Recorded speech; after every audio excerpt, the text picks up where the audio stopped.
That's right, guys. Sports card investing is dead. But in this video, I'll talk about why that's actually a good thing and walk through a strategy that I think is actually a better way to enjoy the sports card hobby. So stick around.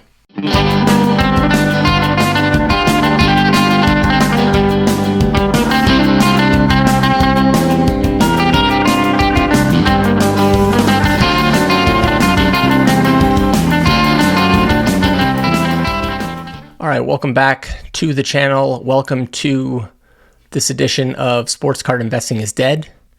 Apologies for the clickbaity title. I don't actually mean that the sports card hobby is dead or is crashing.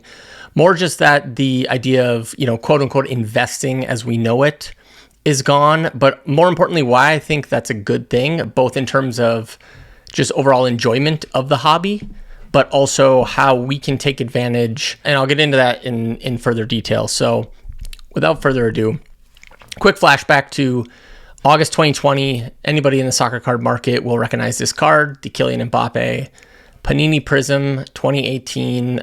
This is the base PSA 10.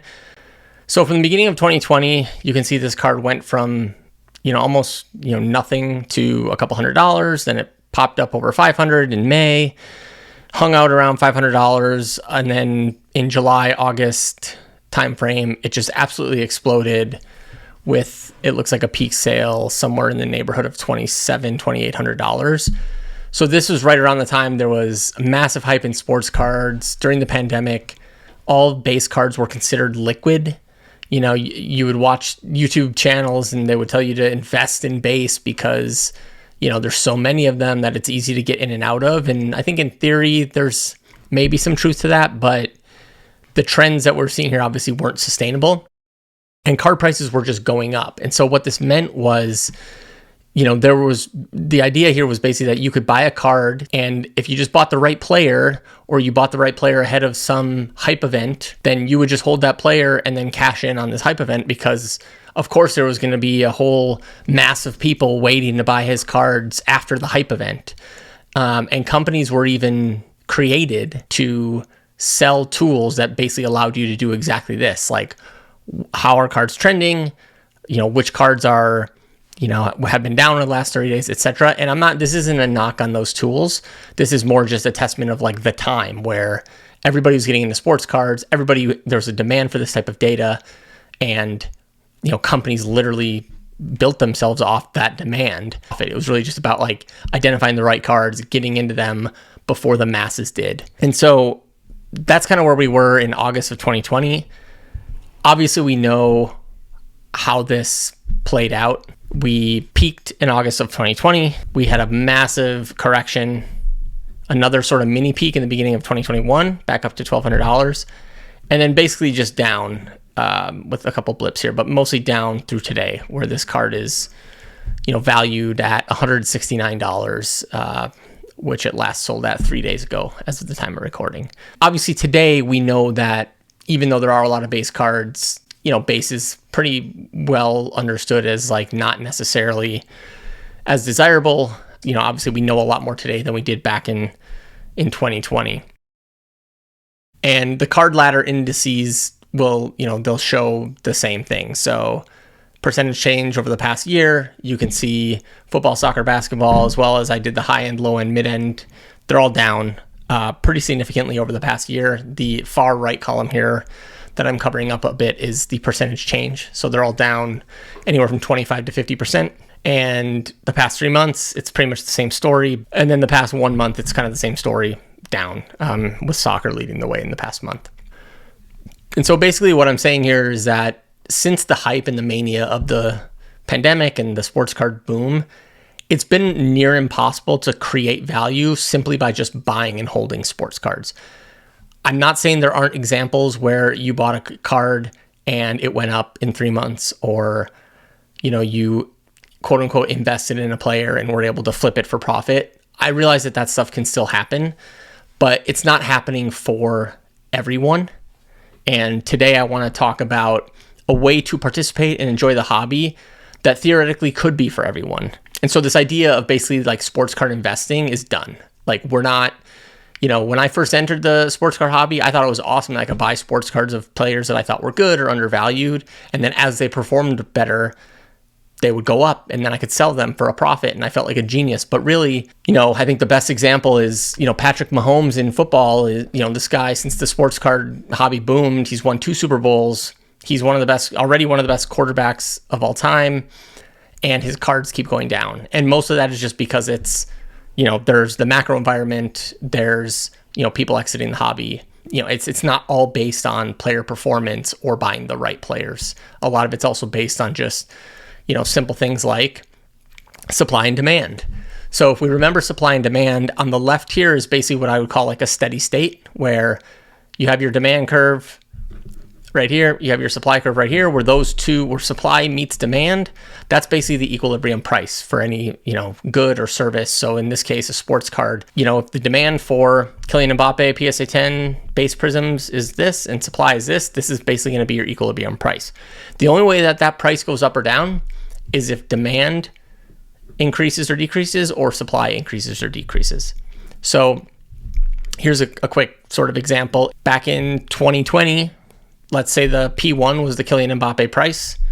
You can assign whatever dollar value you want to assign to that. But as the supply of those hit the market, it moved down. We moved down the demand curve.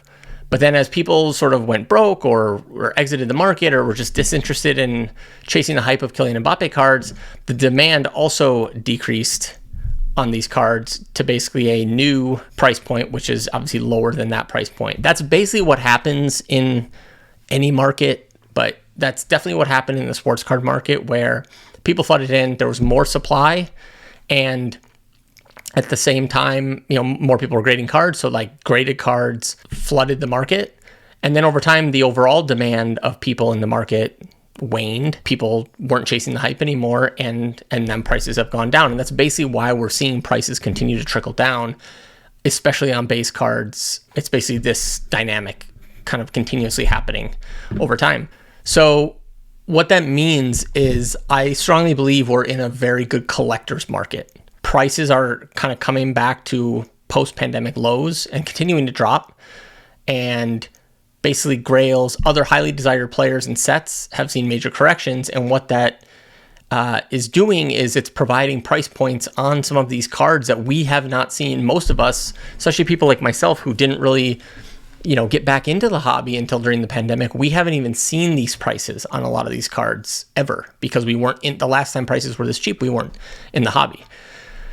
And so it's basically made it easier than ever to build an affordable collection. And buying cards to hold as investments, if you buy a card today, at least based on the last 3 months, 6 months, a year, you look at the card ladder index that I showed before, buying a card 3 months ago, all that really meant is that today that card's probably worth a little less than it was 3 months ago. That's why I think it makes a lot more sense to buy collector's items, like items that you want to collect, that you want to hold, because we're not holding them for investing purposes. You're just collecting them because you like the card or you like the player. So basically there's only a certain amount of ways you can kind of make money in what I'll call investing in sports cards today. Really, it's, what I think what we see a lot on YouTube and with like bigger dealers is, you find lots, or you find people that are willing to sell you cards at 50 to 65 or like 70% of comps, and then you turn around and sell those at either grade them if they're raw, or just sell the slabs at 90% of comps, and then you're making that margin there while still being able to move cards pretty quickly. This is definitely still happening. It's definitely possible. It's not possible for every single sports card market participant, both because if everybody was doing this, then the comps of cards would decrease, but also not everybody is large enough or is connected enough or has like a big enough bankroll to be able to do this at the scale required to take advantage of this. So that is definitely a strategy that definitely works. That's definitely not something that will work for everyone. Another way is basically like gambling. Like you can rip wax and hopefully hit a massive 1 of 1, and then boom, you can make like, a few $1,000s, and then you're on your way in terms of like having a bankroll. Obviously, this is really like playing the odds. Like most people are going to lose doing this. There's nothing wrong with it, in my opinion. I think ripping wax is fun. I think buying into breaks is fun, but it really is gambling, and it's not a sustainable strategy to like build capital And unless you have a lot of disposable income, you'll likely go broke in the long term. And then finally, the last one is, it's not that people do this intentionally, but it's sort of a byproduct of like the only way that you possibly could make money in this market is, let's say you buy a card today for $500, and that's what, the most recent comp is. And then 3 months later, that card is now down to like $400. But you find somebody who, whether you're at a show or something where you can get them to buy it for $600, and then you make a profit, and now they have a card for $600 that's really comped at $400. Obviously there's a way to sort of make money there, but that involves kind of like a hot potato scenario where like you're just trying to pass the buck on to someone else, and eventually somebody gets caught with the $2,500 Kylian Mbappe PSA 10 base Prism. That's not a good experience for obviously that person, but that's also not a sustainable way to like build and grow the hobby. And so it's just definitely not a strategy I personally recommend. I've been thinking a lot about this, in like a refreshing way that I've started to approach the hobby is really centered not around profit or how do I make profit. It's more like what value can I provide and be compensated for? So the idea behind this is like you provide value and get something in return. You get compensated for the value you provide, and then you can use that compensation to buy things that you want, whether it's cards in the hobby or whether it's things in life, if you're using this as like a side hustle. And, I put together this quick diagram. It's sort of this intersection of being what we would historically call an investor and what we would call a collector, where, you're still like immersed in the hobby and enjoy the collecting aspect, enjoy chasing cards. But in order to be able to like build capital and afford the cards you want, that's where sort of this like investor mindset comes in. But instead of like buying and holding or buying and flipping cards, it's really buying cards and like adding value in some ways. And so one way you can do this is, there's all sorts of markets around the world where cards are being sold. And one way of providing value is, grinding overseas markets and finding cards that you think people in America or people in your local city would like, and buying those and bringing those to a local market, whether it's a show or eBay or grading and selling. You're basically providing a service or providing a value of like going out and finding these cards that people, whether it's your local team or it's U.S. men's national team for soccer, that they'll want. And so you're almost helping those cards become more visible and accessible to a wider market of people in your local geography. That's a value that you're providing to the hobby. And a way to get compensated for that is maybe you can find cards for cheaper somewhere else and you bring them to eBay and you sell them for a 50% profit. And so you obviously earn that profit for, the service that you provide of bringing those cards to that market. That's one way to do it. That's something I do sometimes. Probably my favorite strategy though is playing the raw to grade game. And so this is pretty simple. You buy raw cards. So you provide value to the hobby by creating a graded card supply. So whereas today certain cards are not graded and collectors or other people in the hobby may be looking for specific players or specific sets in a PSA or SGC slab, you are going out and actually finding those cards, putting in the effort to grade them and then sell them. And then you get compensated for the value that you create between, the raw price and the PSA 10 or PSA 9 price. What this does is it enables other participants an opportunity to add these cards to their collection. And now you've given them an opportunity to find that card in the condition that they want. And if you do this correctly, you can create more value through this grading process. So what I mean by that is, let's say it's $20 to buy a card, $15 to grade the card. So that's a total cost of like $35.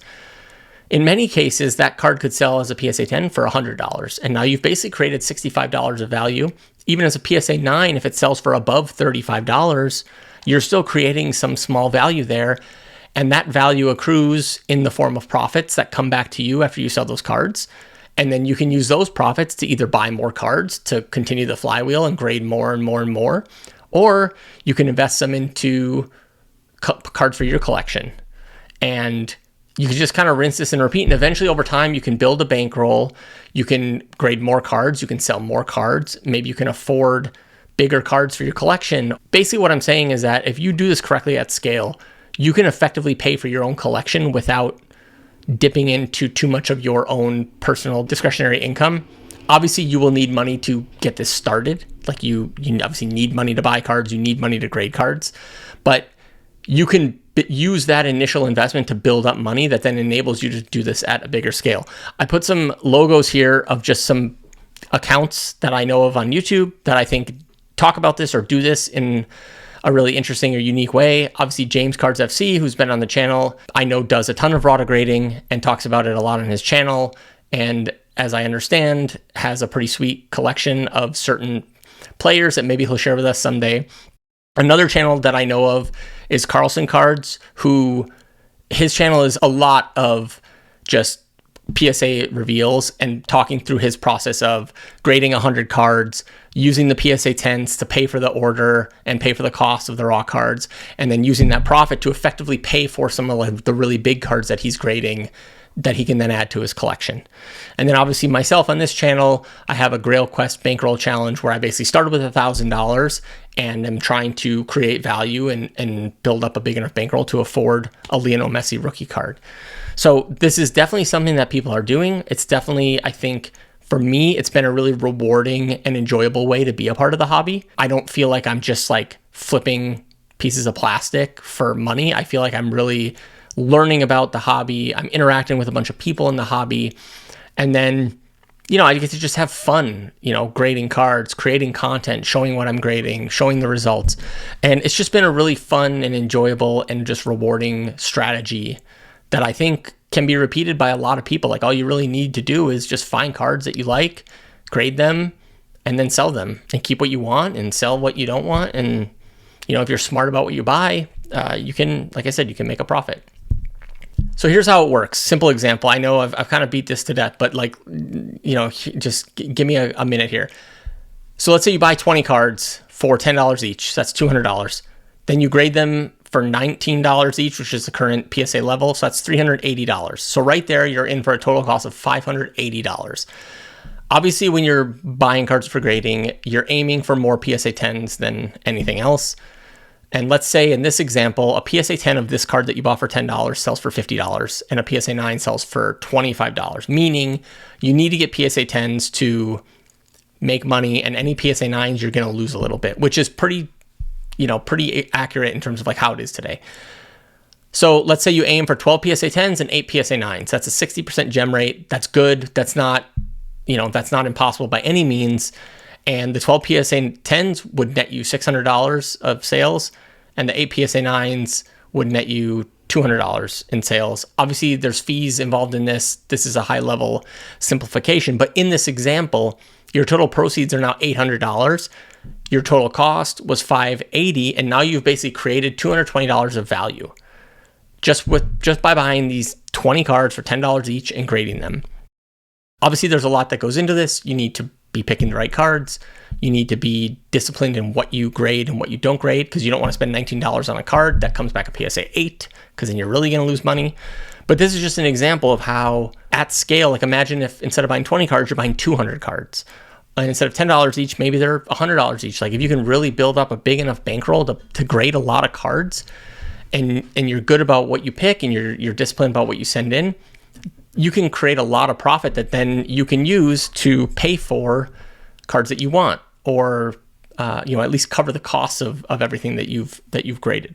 So what are the benefits of what I call this hybrid approach of being like a collector and an investor? So like I said, you can enjoy the hobby through active participation. Like you're not just looking at charts and buying PSA 10s and selling, flipping online. You actually get to look for cards, get them in hand, inspect them, prep them for grading, grade them, sell them, track them in a spreadsheet. Like it's a very active way to participate and enjoy the hobby. You also get to add value for other hobby participants. I've interacted with plenty of people on Instagram where, I'm asking them about like, hey, do you still have this card? Like if you have this card, like I'm be interested in buying it.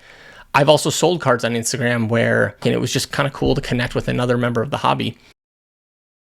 You also get to earn money to pay for your own collection. Like I said, the Carlson cards example, you grade 100 cards, you get a bunch of PSA 10s, pay for your order, pay for all the cost, and then have some profit left over that effectively pays for the card that you keep that you're not going to sell.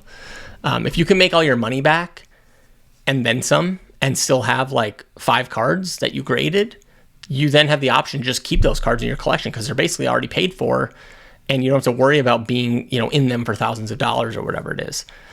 And then like I'm doing, you can build a bankroll to continue to chase after Grail cards. Like I really, I'm really set on trying to maintain sort of like a sports card fund and not just keep like, I don't want to like tap into my savings or whatever. And so this approach allows me to continue to track like what I'm earning and then how much money I have, to buy other things. And, it's just been a cool process, I think, to kind of build it up and kind of see how it's evolved over time. So that's basically, I guess, my pitch here for, why sports card investing is dead, but why I think there's actually, a better way of enjoying the hobby. It's obviously my opinion, you don't have to agree with it. Would love to hear what you think. Always appreciate the comments, always appreciate people watching. I will, come back with a bunch of other videos soon. So make sure you're subscribed if you haven't already so you don't miss those. But until then, thanks so much for watching and take care.